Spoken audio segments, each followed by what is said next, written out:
Bonjour à tous, vous suivez l'édition de la mi-journée sur RTI2, la chaîne la plus proche de vous. Au sommaire de ce 24 décembre, ils sont assez sollicités en cette période de fête de la veille de Noël. Ce 25 décembre, le business des déguisements en Père Noël ou clown nourrit plus d'un. Et puis hors de chez nous, comme à Abidjan, ville lumière au Nigeria, un village de Noël illumine Abuja. Encore merci à vous de nous suivre sur RTI2. Nous sommes à la veille de la fête de la Noël, une période favorable aux personnes qui jouent le rôle du Père Noël et de clown. Ils sont beaucoup sollicités dans les établissements scolaires pour apporter la joie aux tout-petits dans les célébrations de Noël anticipées. Un business qui nourrit son homme. Le reportage est signé Clarisse Kanyala et commenté par Ami Koulibaly. Nous sommes à 2 jours de la fête de Noël et Patrick s'apprête pour sa 4e prestation de la journée comme Père Noël. Il est sollicité pour jouer le rôle du Père Noël lors d'une cérémonie de Noël anticipée dans plusieurs établissements du groupe scolaire gendarmerie de la commune de Koumassi. Le déguisement seul ne suffit pas. Il doit ajouter la démarche d'un vieillard pour une imitation parfaite, ce que les enfants apprécient. Le travail ici, c'est d'égayer les enfants. En me voyant, ils auront la joie du cœur. Pas juste, ça dépend. Je peux faire au moins 5 cérémonies. Actuellement, c'est notre artistes. On parcourt un peu les écoles primaires, où il y a les festifs, on égaye les enfants.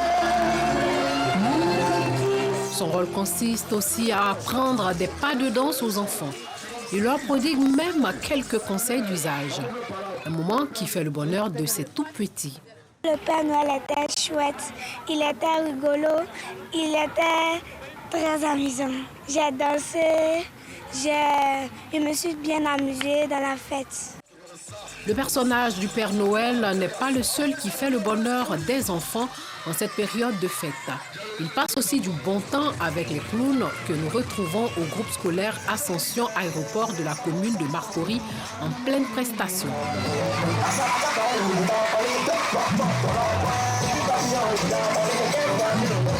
Le clown, il faisait un peu peur. Son uniforme, quand je le voyais, il y avait peur parce que je pensais qu'il allait m'attraper. Après, je me suis habituée à lui. Quand je vois mes camarades aller vers lui, moi aussi, je m'approche de lui. Après cette cérémonie, Ali doit encore se rendre dans plusieurs établissements pour prester. Un véritable business pour lui. Pendant cette période, je suis vraiment sollicité. Et parfois même là, je suis obligé d'annuler. Il y a 2 personnes qui me demandent pardon, il y a qui, bon, pas jouer, prendre un seul spectacle. C'est un travail pour moi, c'est mon quotidien. Voilà, je vis de ça. Pour moi, apporter le sourire aux enfants, c'est une chose très importante. Parce que nous avons constaté beaucoup dans notre pays, la Côte d'Ivoire, qu'il y a des maltraitances d'enfants. Il y a des enfants même qui n'ont pas la chance peut-être de s'amuser à la maison. Mais grâce à cet événement, grâce à cette activité de clown et tout ça, ils arrivent à s'amuser et se lasser. Au point, mais d'autres parents n'arrivent pas à croire que les enfants ont fait ce mouvement-là. À la maison, ils sont timides. Parce que parents, maman, papa est un peu dur. Mais au dehors, tout le monde s'amuse, tout le monde est enfant. Jouer au Père Noël et au clown, une période propice pour plusieurs structures qui les encadrent. Les clowns et le Père Noël, ils sont là pour égayer, pour mettre la joie dans le cœur des enfants. En décembre, les activités bougent, elles bougent, nous sommes beaucoup sollicités, nous avons beaucoup de, comme on le dit dans le jargon, beaucoup de gombo. Et surtout, et puis finalement, on peut demander pardon à tous ceux que nous avons doublés. Et là, c'est compliqué. Tout le monde veut en même temps. Vous voyez un peu, c'est notre rêve. Après, les gens, il n'y a plus rien. Donc, on fait avec souvent. Donner la joie aux autres, organiser pour donner la joie aux autres, c'est vraiment atteindre le paroxysme du bonheur. Parce que quand vous voyez un enfant avec les yeux qui brillent pour des gadgets, vous dites, mais voilà, est-ce que le ciel ne lui ressemble pas à un tel moment? Et c'est vraiment beaucoup de joie que nous avons, beaucoup de bonheur et beaucoup de fierté de pouvoir donner la joie aux enfants, surtout en ce moment magique de Noël. Patrick et Ali sont étudiants à l'INSAC, reconvertis en Père Noël et clown pendant ses congés pour se faire un peu d'argent de poche. Pas seulement, cela réjouit fortement les enfants. Et toujours dans cette atmosphère de festivité, à quelques jours des fêtes de fin d'année, dans le secteur du transport, des passagers subissent la hausse anarchique des coûts du transport en commun. Une augmentation que tentent de justifier certains usagers au volant des minicars, communément appelés Gbaka. Quels sont donc les moyens utilisés par les responsables des gares urbaines pour faire respecter le coût du transport? Que se passe-t-il dans l'univers des tricycles? Les réponses dans ce reportage signé Yacouba Koulibaly, qui a sillonné les gares routières des communes d'Abobo et d'Adjamé. Bakary Diarasouba, après 10 minutes d'attente à l'arrêt de Gbaka, espère emprunter un minicar à moindre coût. Malgré cette longue attente, il doit faire face à la hausse du coût du transport. On constate que le transport a augmenté en ce moment, voilà, parce que compte tenu de la situation aussi, tel qu'il y a les embouteillages et aussi avec la fin de l'année là, ce qu'on avait l'habitude de prendre à 200, tel que les Gbaka, c'est remonté à 300, 400, voire 500 francs. Alexandre Yao Kwasi, chauffeur de minicar communément appelé Gbaka, exerce depuis 15 ans sur l'axe Abobo-PK18 à Djamé. Face aux nombreuses plaintes des clients sur l'augmentation anarchique du coût du transport, il se justifie. Avant, il n'y avait pas d'embouteillage. On pouvait prendre des PK jusqu'à Djamé, de 200, d'anciennes, ou soit 150, on le fait. Mais actuellement, là, l'embouteillage est trop. On n'arrive pas à faire nos voies vraiment. Avant, on pouvait faire moyen 9 voies, mais 10 voies.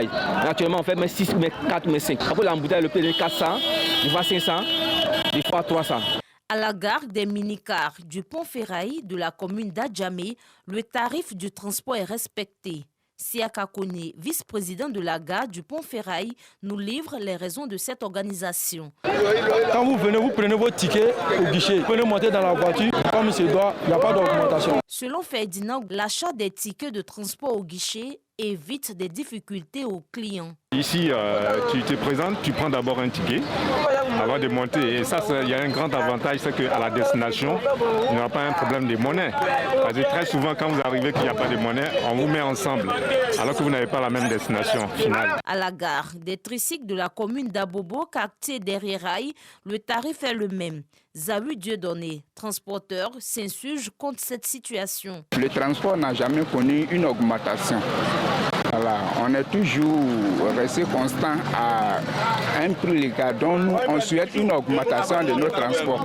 Une situation qui ne déplaît pas à Vazoumana Koulibaly. À la gare de Bokabo, le transport n'a pas été augmenté. Allez, 150 et depuis 100 francs, ça nous arrange. À l'approche des fêtes de fin d'année, l'augmentation des tarifs du transport en commun est fréquente. Et ce, très souvent au point de stationnement, ce qui n'est pas du goût des passagers qui tirent la sonnette d'alarme sur cette pratique.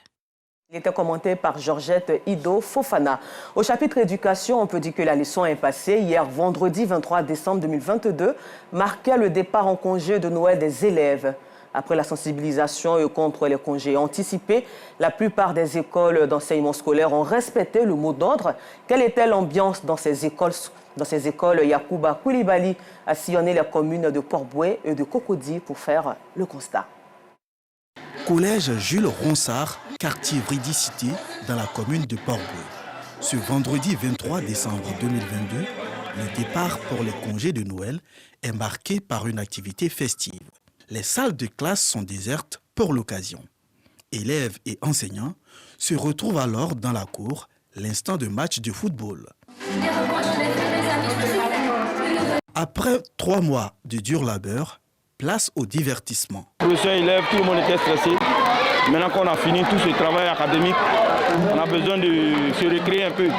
Donc ce genre d'ambiance-là, c'est important. Je suis très heureuse d'être ici parce que nous fêtons la culture moderne, les traditions et tout.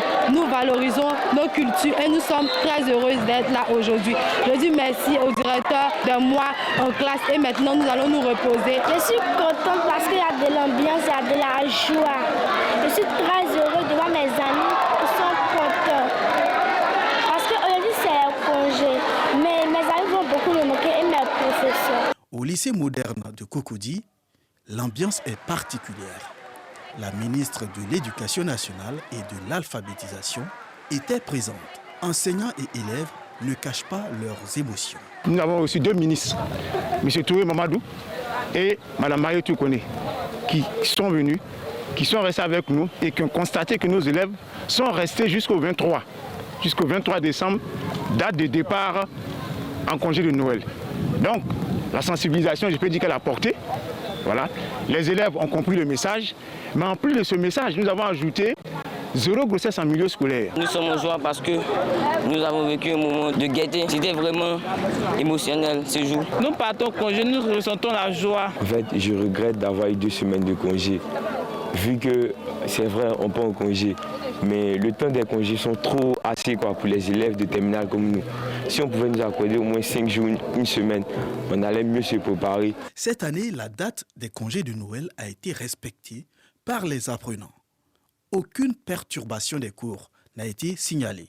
Paris réussit donc pour la tutelle. En cette période de fin d'année, les populations de Damé, village situé dans la région de l'Indénié-Djoablin, sont venus donner de leur sang afin de venir en aide aux accidentés, aux malades dont la guérison nécessite une transfusion sanguine. C'est à la grande mosquée du dit village qui a servi de cadre pour la rencontre. Un reportage signé Georgette Ido Fofana. Damé, localité située dans la région de l'Indénié-Djoablin. Issif Kone, la trentaine révolue, mari et père de 8 enfants, vient donner de son sang pour sauver des vies humaines. Sa motivation, le fait qu'en 2017, l'un de ses fils fut confronté à un souci de sang.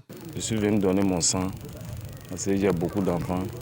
Je ne sais pas quel jour moi aussi j'aurai besoin de sang de quelqu'un pour aider mes enfants. Issif n'est pas le seul dans ce cas. De nombreuses autres personnes ont effectué le déplacement pour donner de leur sang afin de venir en aide aux malades dont la guérison nécessite impérativement une transfusion sanguine.